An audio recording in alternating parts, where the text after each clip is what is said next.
Welcome. Welcome to American Alpha Male. I'm glad you're here. Blessed that you're here. All I ask that you do is participate in the question I'm going to ask. Give me some feedback. Let me know what y'all like. Let me know your dislikes. Hold on. I got to get rid of those zombies. I'm relatively new to the quote unquote manosphere. So if it seems as though I'm a little green, then so be it. But I've spent the better part of 2 years now, almost. Give or take. Well, no. Yeah, almost 2 years. Almost 2 years. And how I got introduced to the manosphere was through Kevin Samuels. Now, I could do something wild and say, you know what? I'm a disciple of Kevin Samuels. If that's a thing, and I'll give you a brief summary of why I approve of Kevin Samuels so highly, right? And it's simple. With the last woman that I dealt with, I BS you not, I had every single right to blame her for the reason that the relationship did not work. We were together. We talked every day. I traveled for work. So every morning and every night we talked. I flew her out wherever I was when I had time to and when she had time to. She had kids. I had kids. Perfectly fine. And so basically, instead of her telling me that my communication was not as effective as I would have thought or was up to par with, she didn't. She just bounced out, did it via text. And I was so angered by that because it was disappointment that led up to anger.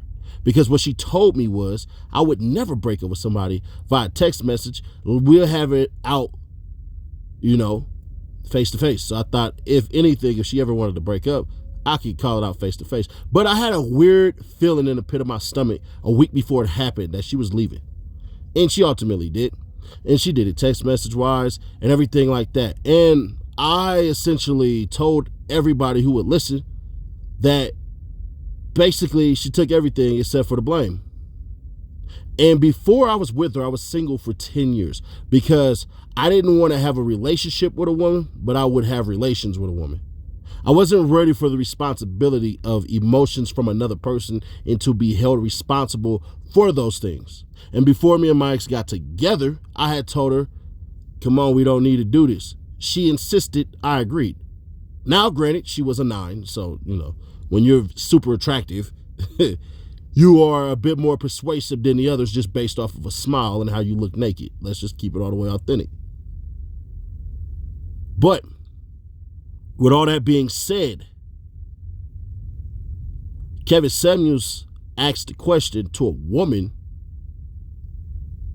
what was your role in basically ruining the relationship or causing it to end? And when he said it, I had to think to myself, dang, what did I do?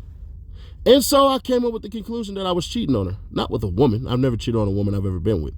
But I was cheating on her with work. Because when she was with me, I was still working. And that should have been her time. And then I texted her, I said, you know what? My apologies, because I realized that I was wrong with everything like that. And she thanked me. We parted ways, and that was that. Now, the reason why I'm making this video is because I ultimately feel sad for a lot of men because of these ladies. Because I was in that space. I was in that space of being angered, being pissed off, because it was a level of disappointment. And it was a level of control that they didn't have amongst themselves that would absolutely sit up here and tell themselves the truth. And that is that you're not easy to get along with. Ladies, you're not.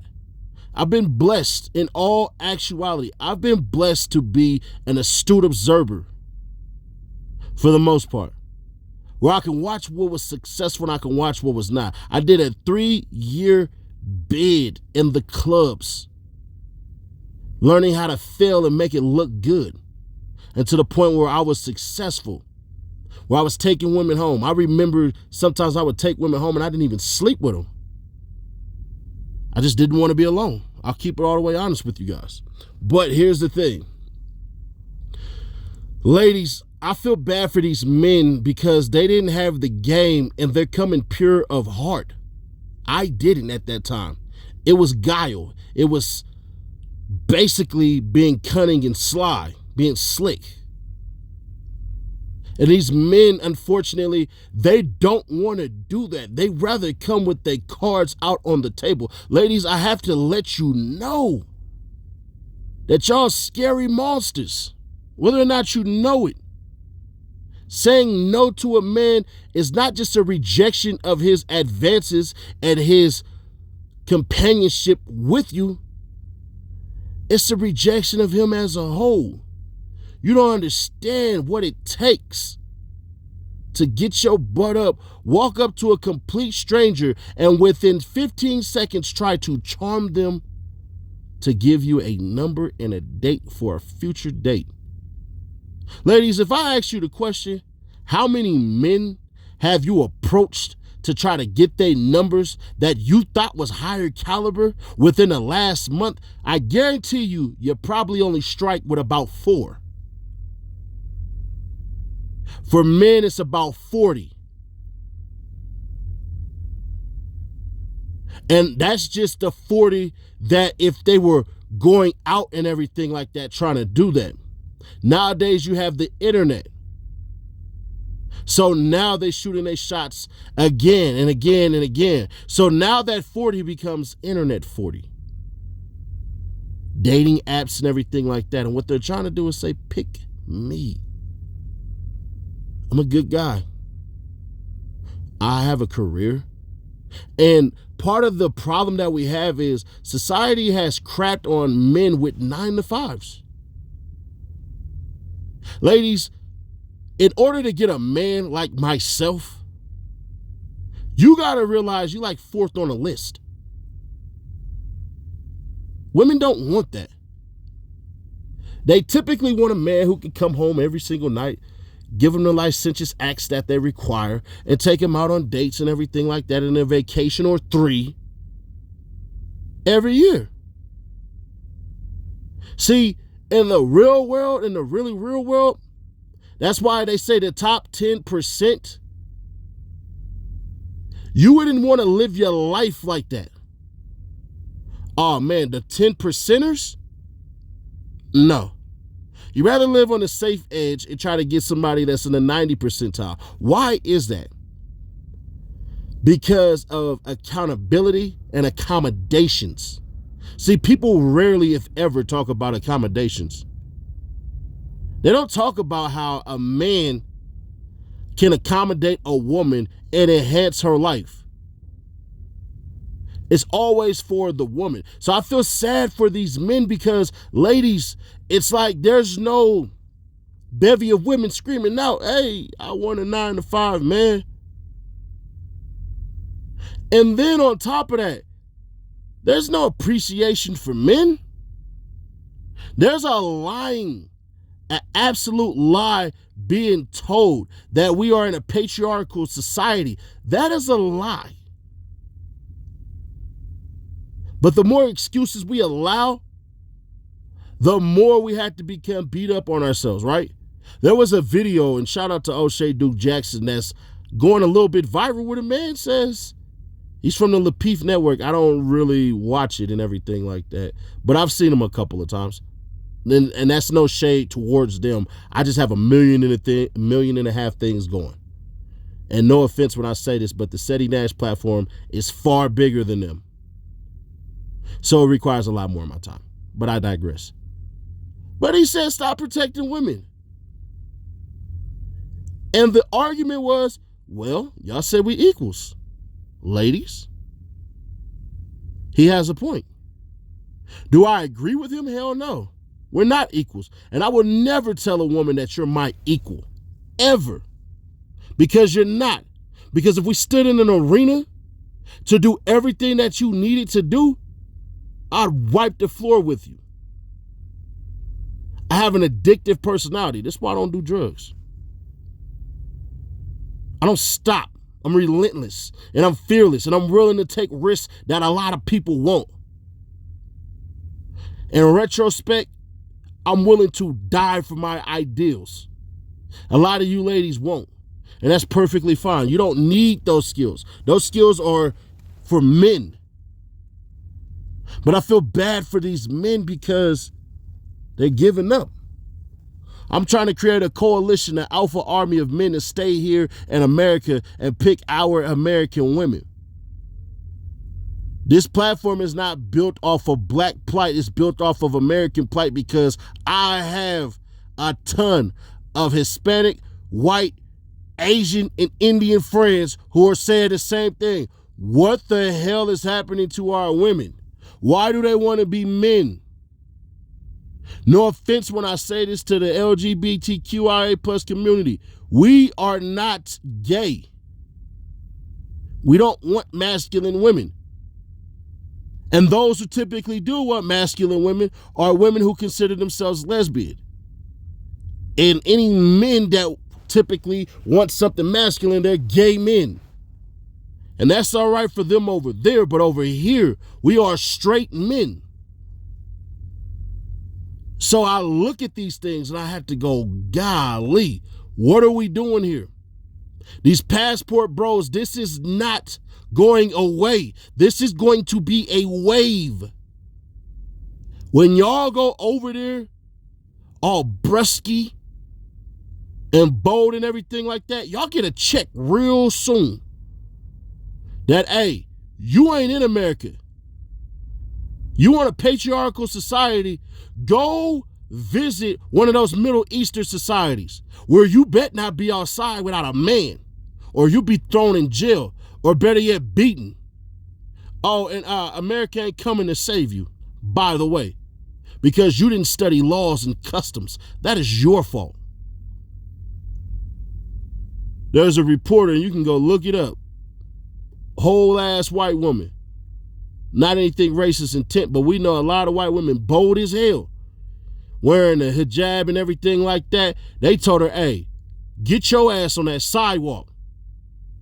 And for a split second, she thought about fighting back and realized, I better get my ass on that sidewalk and shut the hell up.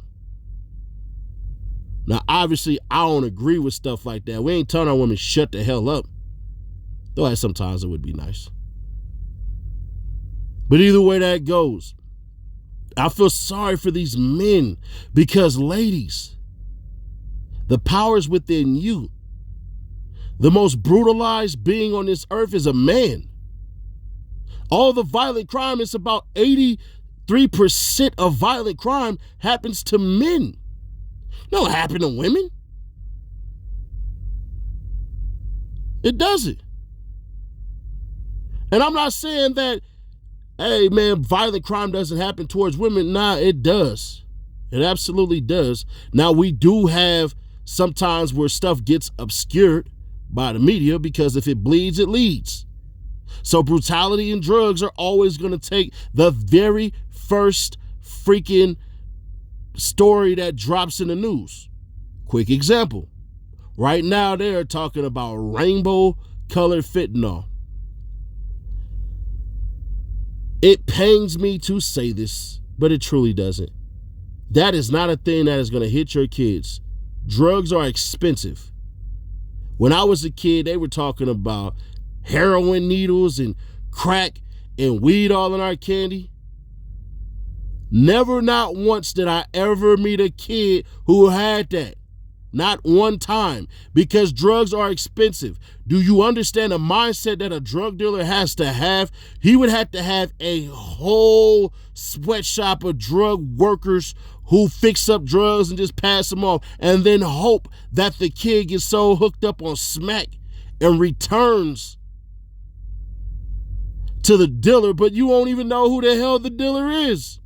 And then by the time the kid finds out who the dealer is, the police already got him.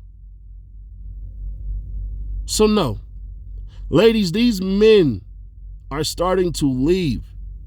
And I had to ask the simple question, what is important to you?